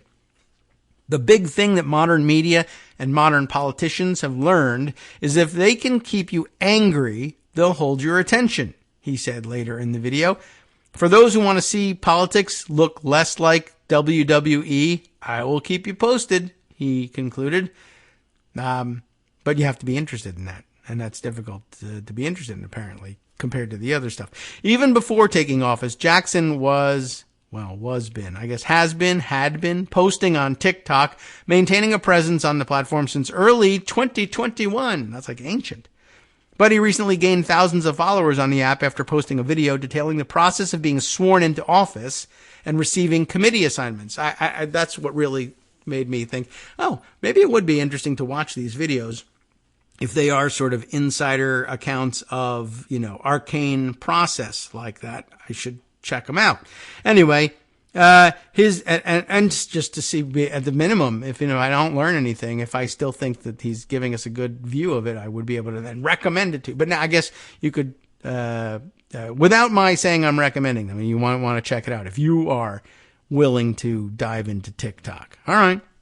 Very interesting. He recently gained thousands of followers by posting those interesting process-oriented videos. His videos range in subject matter, touching on topics such as Ukraine, abortion, the abortion pill, and the recent congressional hearing featuring testimony from TikTok CEO, what's his name? How do you pronounce it? Shouzi Chu. I'm sure I've mangled it, but it's a Chinese name, and I'm doing my best with the anglicized version of it. Anyway, TikTok, by the way, whose parent company ByteDance, you remember them, is China-owned, has attracted bipartisan backlash with both Republican and Democratic governors banning the app from government devices due to security concerns. That's an issue, too. Members of both parties have pushed legislation that would allow President Joe Biden to ban the app at the federal level. A handful of Democrats, including Representative Jamal Bowman, have resisted the notion of banning the app, citing First Amendment concerns. And I guess Jeff Jackson might be concerned, too. We'll be right back. Hi, everybody. It's me, David Waldman. Yes, the same guy who interrupts you all the time. Interrupting you one more time just to tell you again, another reminder that your contributions are what keep this show on the air, and Patreon.com, Patreon.com, is still among the easiest ways to make the sustaining subscription donations that keep us afloat. Are you ready for the pep talk about how our Patreon campaign is still going strong and growing? Well, too bad. Yeah, the plain fact is we actually are headed in the wrong direction, and whereas we once had about 175 monthly patrons, we're now actually down below 150. Time to recruit some more. Not exactly the kind of news I wanted to share, but there it is. For those of you in a position to support the show, Patreon.com does make it easy to make those secure, recurring monthly contributions to do so. Patreon.com/KagroX gets you straight to our donation page. We've been through a lot together. The worst of the pandemic, we hope. The worst of the insurrection, we hope. So go ahead and treat yourself. You don't need an excuse. Give yourself the gift of a little something you enjoy in life. Support the show. And of course, if you happen to prefer using PayPal or even the Square Cash app, we're up and running on those options too. So thanks again, everyone, for all your support. We couldn't, or at least shouldn't, do it without you. Hope you'll be on board soon too. Thanks for all your support.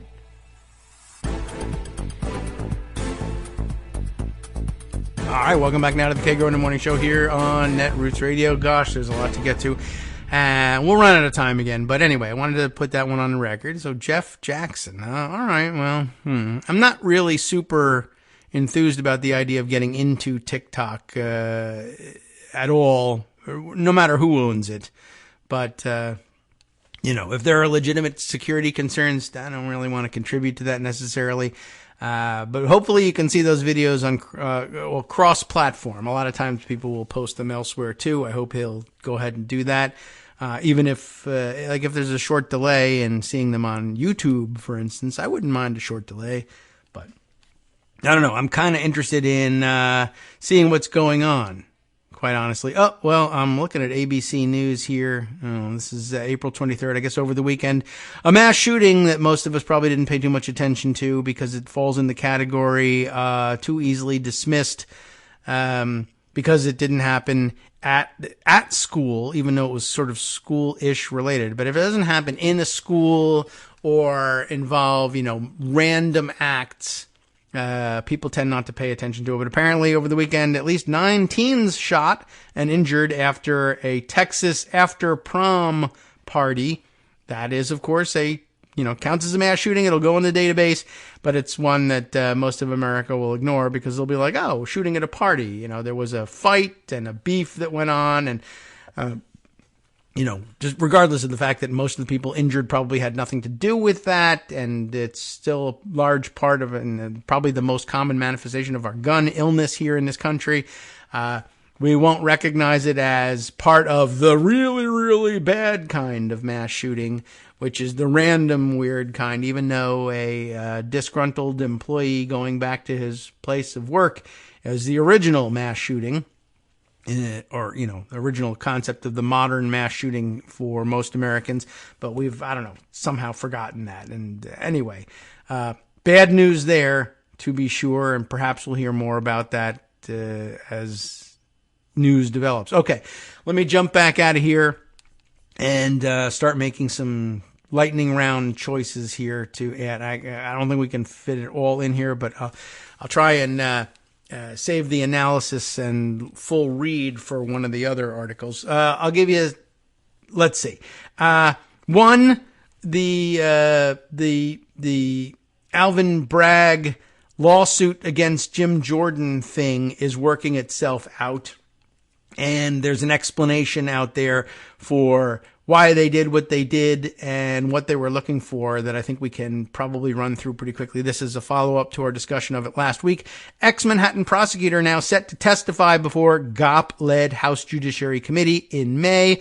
Lauren Del Valle, I don't know how she pronounces it, I'm sorry. Cara Scannell and Annie Grayer on CNN all put this piece together. The Manhattan District Attorney's Office and the Republican-led House Judiciary Committee have settled a court dispute where the prosecutor's office tried to block congressional testimony from former prosecutor Mark Pomerantz, according to a new court filing on Friday night. And by the way, the more I think about it, the more I think I have to look back on who Pomerantz is and what his complaint was. It's interesting. I mean, the Republicans want him to testify because he's an prosecutor, a former member of Bragg's office, who I guess was disgruntled, may still be, and I guess Republicans are like, we're going to get inside information that's bad for Bragg here. But as I think about it, it wouldn't surprise me if this is actually the case, because at first glance you'd say, well, but if what you're about to say is true, wouldn't the Republicans then say, yeah, this is not our guy? They might, but Republicans are extraordinarily dumb and they don't look past surface stuff like this. But now, as I was reading this article, it occurred to me, was he one of the guys that resigned from the Manhattan DA's office when Bragg initially decided, you know what, let's not charge Trump with the tax stuff, the tax fraud case? And they were like, this is open and shut. We should absolutely be prosecuting him on it. Let's quit. And now Republicans are like, ooh, a disgruntled former Manhattan District Attorney's Office employee. Let's rake him over the coals because he'll tell us bad stuff about Bragg. But what he might end up telling you about Bragg is, the problem with Bragg is he's not charging Trump with enough crimes. So I don't know. If that's the case, that would be astonishing. Anyway, this narrow legal issue is over whether or not the House Judiciary Committee can compel Pomerantz to. It'd be funny if Bragg said, well, what I'll do is I'll oppose it. And then they'll be so furious with me, they'll fight to make it happen. And then nothing can stop them from interviewing Pomerantz. And Pomerantz will tell them exactly what he thinks, which is fantastic for our side of the argument. I don't know. That would be, that'd be pretty wild. Anyway, where were we with this? All right. So this, according to a new filing on Friday night, I guess there's a settlement. House Judiciary Chair Jim Jordan subpoenaed Pomerantz earlier this month, trying to get him to testify. Part of his investigation of Bragg's indictment of Trump.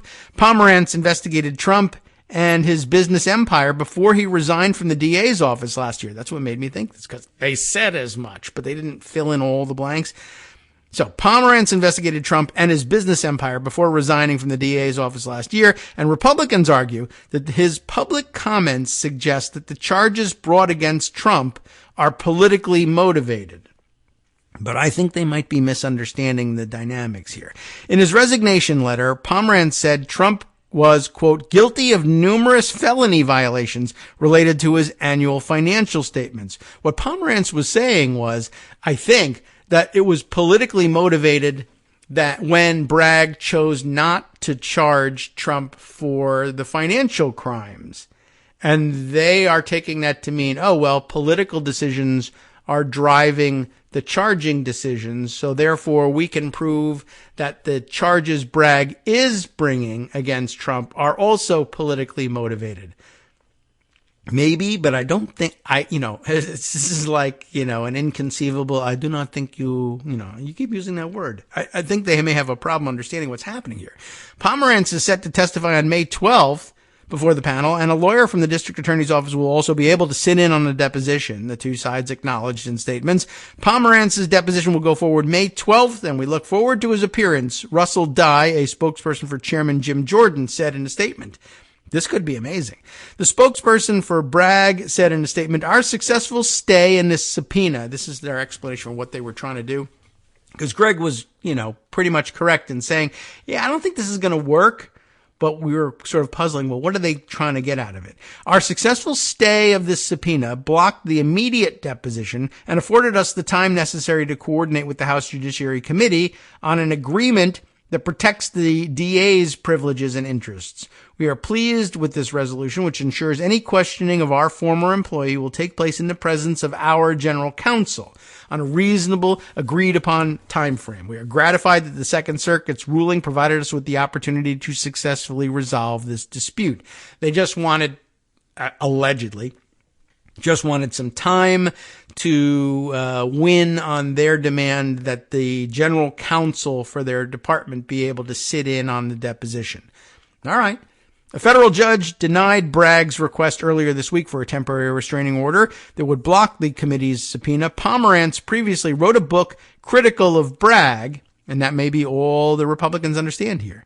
And the judge ruled that the district attorney waived the right to privilege over any information in Pomerantz's book because Bragg's office didn't take any legal action before or after the publication.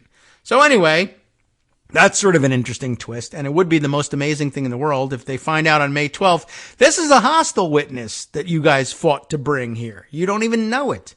I would love to see that be the upshot of it. That'd be fantastic. Don't know that it's definitely the case, but it's out there. All right. Another thing I need to bring you a relatively quick report of.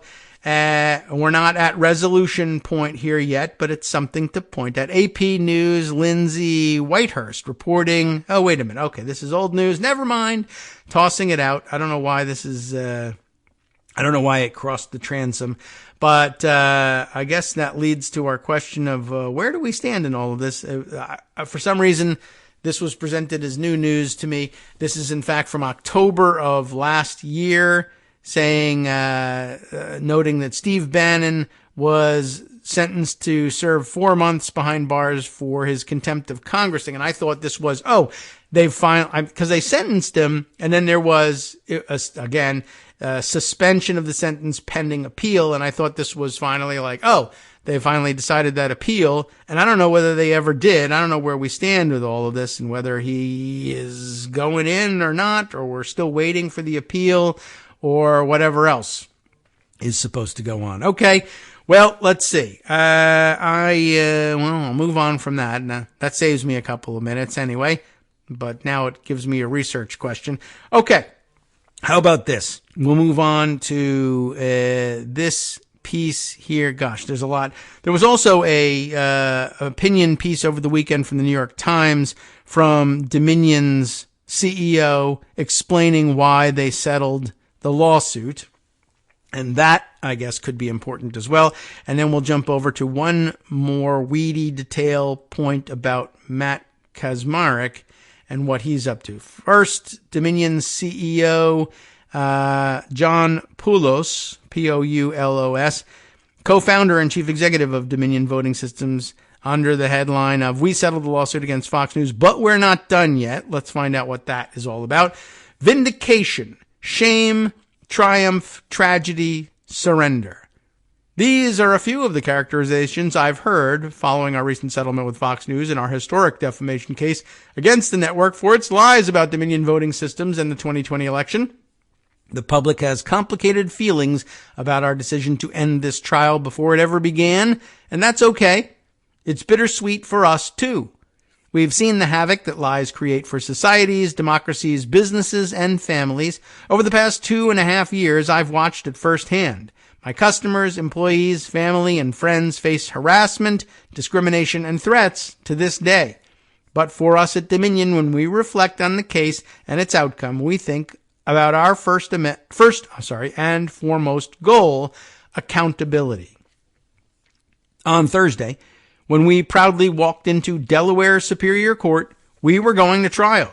We knew our case was incredibly strong, and I still believe that at the end of the 6-week trial, the jury would most likely have agreed.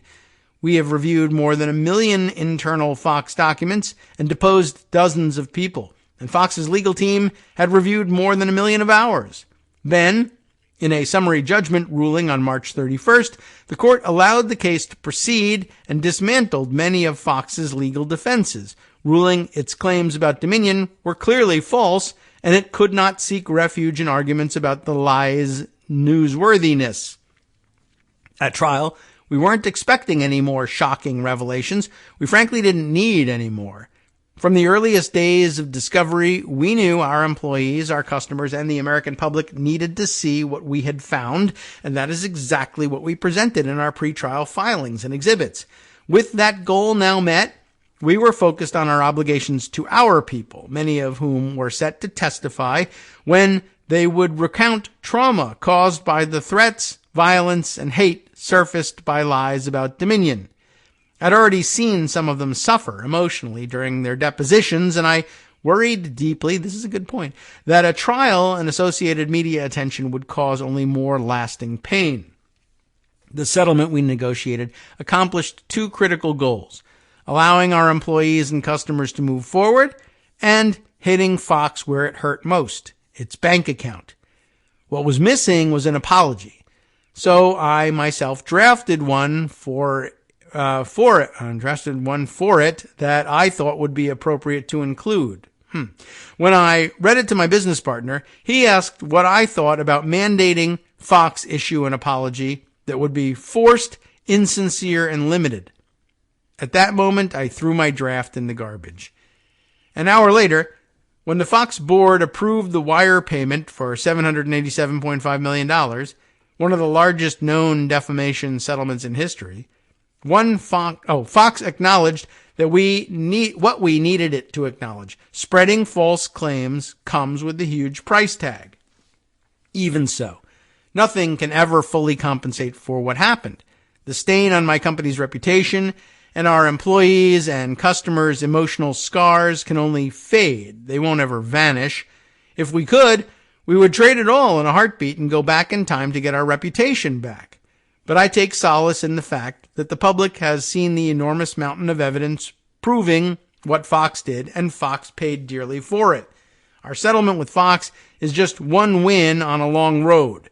We have 6 more defamation cases pending against Mike Lindell and his company, MyPillow, Rudy Giuliani, Sidney Powell, Patrick Byrne, One America News Network, and Newsmax. We will not stop until we hold all parties to full account. By the way, it's never too late for an apology, and if one day it comes of Fox's own volition, we will know it was real. Okay. Well, that's a pretty good point.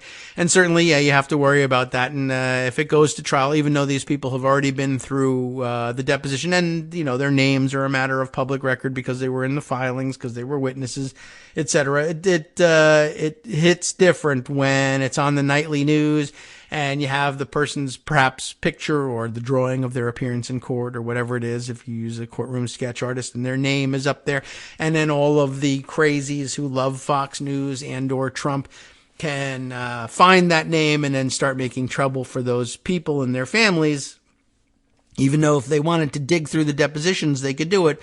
It's one thing if you have to go researching it. It's another thing if it's presented to you on the TV news. I guess maybe they probably have avoided a lot of additional trauma and problems for the families of the people involved who would be witnesses at trial. So there's that. Plus, of course, well, you didn't get the apology out of them. Well, they would have said we had our fingers crossed behind our back anyway. So, what good is it? It's a fair point. All right. Now to one of the weedier points that we can make about more news about Matthew Kaczmarek that came out over the weekend or just prior to the weekend, I guess. Details about multi-million-dollar stock holding, also concealed by the way, in the abortion pill judge's financial disclosures. Not the worst thing in the world that Matthew Kacsmaryk is being identified as the abortion pill judge, by the way, given the negative connotations that carries and how powerful the abortion issue is, maybe making him a great figure in judicial reform across the board, not just the expansion of the Supreme Court, but also perhaps some sort of reformation of this weird sort of judicial gerrymandering, essentially, where you create these single judge districts and can steer 100% of your conservative oriented cases to judges that will do your bidding, regardless of things like, hey, there's a statute of limitations against bringing this case. Oh, well, to hell with that. We don't care about statutes of limitations. I'm just the man on the street interview, basically saying, serving as a judge. A federal judge. You know, what about the statute of limitations? What about the fact that there's no standing? I don't care about that. I mean, that's all that's happening here. But anyway, this is a new thing. We learned late last week, or we read the article late last week, that Kacsmaryk had engineered it such that his name would be removed from what would ordinarily have been a very highly controversial and very relevant article that should have been a part of the discussion of his nomination and approval of that nomination by the Senate. And he swapped his name off of it so that he wouldn't have to report it and therefore wouldn't be asked about it. And boy, oh boy, is Lisa Murkowski big mad about that. Not that she can do anything about it, but she wants everybody to know she's big mad about it. We'll see whether it has any repercussions down the road. So far, it's never actually worked in making her realize that the next Republican nominee is also garbage. And you should say, given what was hidden about Kacsmaryk, why can't I assume that this is also being hidden about this next idiot too? Somehow it never works for her. Anyway, something else. This time, hiding the ball on possible financial conflicts. He has, as with all the rest of the judicial nominees, filed a financial disclosure, which I'll now enclose in scare quotes because the game apparently is not to disclose things now. What's happening and who's telling us? It's Casey Tolan and Isabel Chapman at CNN.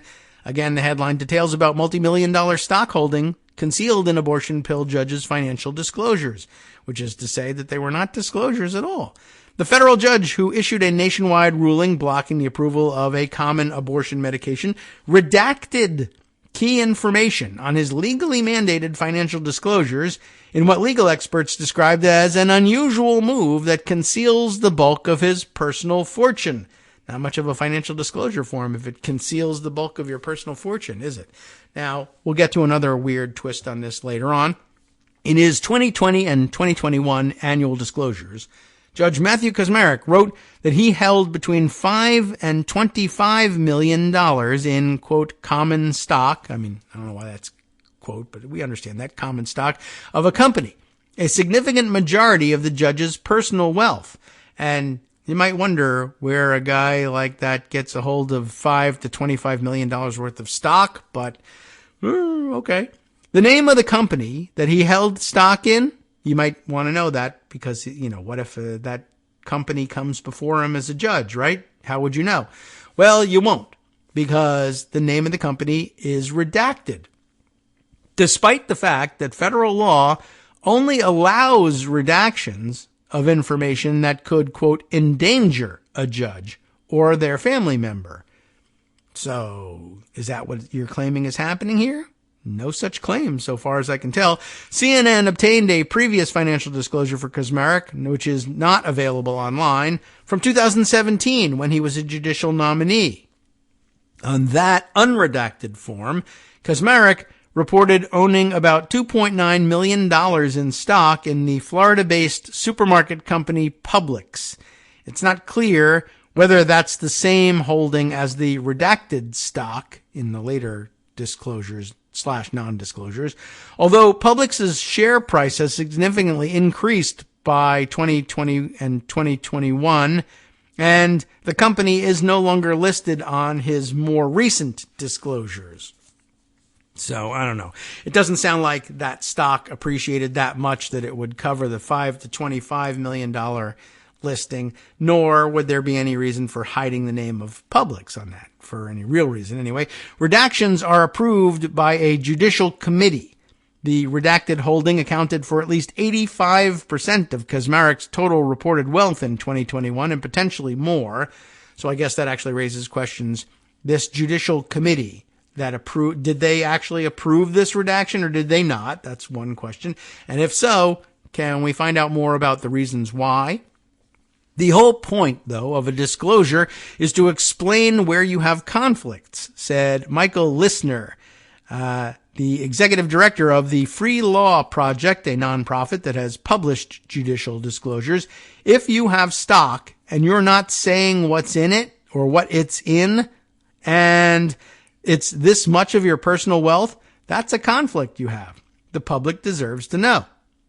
In a statement to CNN, Kaczmarek and said the, quote, Administrative Office of the United States Courts approved the redaction after reviewing the relevant rules and applicable threats. And that's apparently that's what he claims. I mean, I guess you got to check. There's not a good reason to lie about that, and it's pretty easily found out. But, assuming that that's the case, we could ask some questions about that. But this is interesting. Ready? So it's a private corporation headquartered and operated outside Texas, outside the Fifth Circuit. He thinks that mitigates things. It has never been a party in any case in the Northern District of Texas. Kaczmarek wrote of the company that he holds stock in. Maybe. We don't know. Maybe he's lying. I don't know. The clerk's office has the name of the entity, actively screens incoming cases, and I would be automatically recused from any cases involving this entity. Now, that's probably true in the normal course of things, and it's probably true. It's not an unreasonable thing to assume that it's true that the clerk of the court in the Northern District of Texas does know the name, whether or not he knows, all the intricacies of what goes along with it, and whether or not other related corporations are similarly named, et cetera, we don't know. But what's interesting to me is, this is the way it should work, right? If he actually had a normal claim that the Administrative Office of the U.S. Courts says, yeah, that falls under our rule where you're allowed to redact, and it's not simply him redacting it and saying, well, they'll probably agree with me if I asked them, but I didn't. Assuming that is all done on the up and up, it's interesting, though, that he notes, well, the court clerk knows, and if that entity were to come before the Northern District of Texas as a party to a case, and it got, and it was filed in Amarillo, the court would automatically, automatically recuse me from that case. Now that makes sense, right? That's what you would expect to have happen. What's interesting is, of course, if you file a federal case in Amarillo, there's only one judge. So you're saying there's a way to automatically recuse Kaczmarek and move a case. You would have to move a case or bring in another judge and make them sit in Amarillo for the time being. But you would have to move it from his docket to someone else's, which is interesting because now you're saying, in order to save his skin from the look of corruption, Kaczmarek is saying there is a way around the single judge in Amarillo after all. It wouldn't apply generally to every case. It would be impossible, perhaps, in some cases to say, all right, well, there's an obvious financial conflict, say, in this abortion bill case. But remember that Steve Vladeck and others have been arguing, we should be. He tried to intervene with an amicus brief saying I don't know whether it was the abortion case or a different one, but we should start removing cases from Kaczmarek's docket because they're being judge shopped for nefarious reasons here, and the federal authorities should step in. The Administrative Office of the Court should step in and say, no, we can't have all of these ridiculous cases all going to Kaczmarek, especially given you see what he's doing, and he's ignoring statutes of limitations even. This is an obvious ploy. we should be removing cases from his jurisdiction. Now, Kaczmarek tells us that it's possible to do this, but only, he admits, I guess for now, if there's a financial conflict.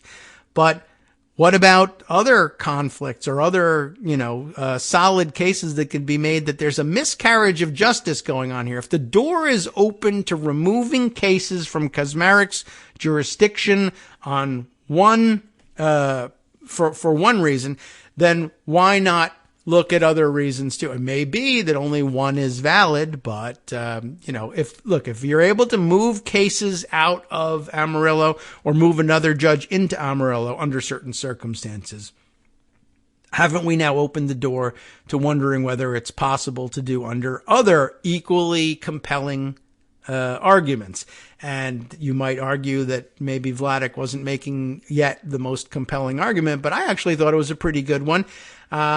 And I don't think that he thought he was opening this door in doing this. I think he just thought he was going to defend himself and save his skin, he hoped, from real trouble under this one circumstance, and just argue that every other argument about removing him from jurisdiction, or removing jurisdiction from him, I guess is how they would put it, doesn't apply, and it's only this financially. But anyway, I just thought I'd put that out there. That wasn't the point of this article. It was, of course, just to bring up the fact that he had this conflict. There's much more. There's other interesting detail in this article just about the conflict and the weirdness of how I don't know what Kaczmarek, he was from a think tank beforehand. I don't know how he's getting a hold of millions of dollars. I don't know if it's family wealth, whatever.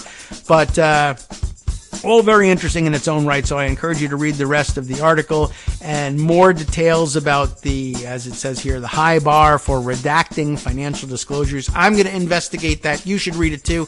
I just wanted to bring it to your attention, one, so you know it's a story, and two, so that you know, he may have opened a door here for a way to get Kaczmarek booted, at least from, or make it more difficult to steer cases directly to one judge or another.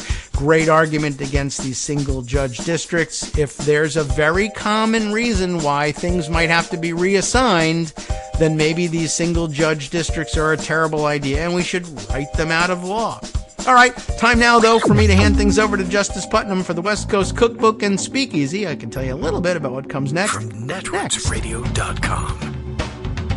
You have been listening to Kagro in the Morning with David Waldman. Well, like every other day of the week, 67-year-old bachelor Lindsey Graham has some ideas about what the little ladies should be allowed to do about their reproductive health. Also, the California Supreme Court rejected a lawsuit brought by disability advocates challenging Governor Newsom's plan to treat mental illness. That and much more from around the country and around the world. Next, stay tuned.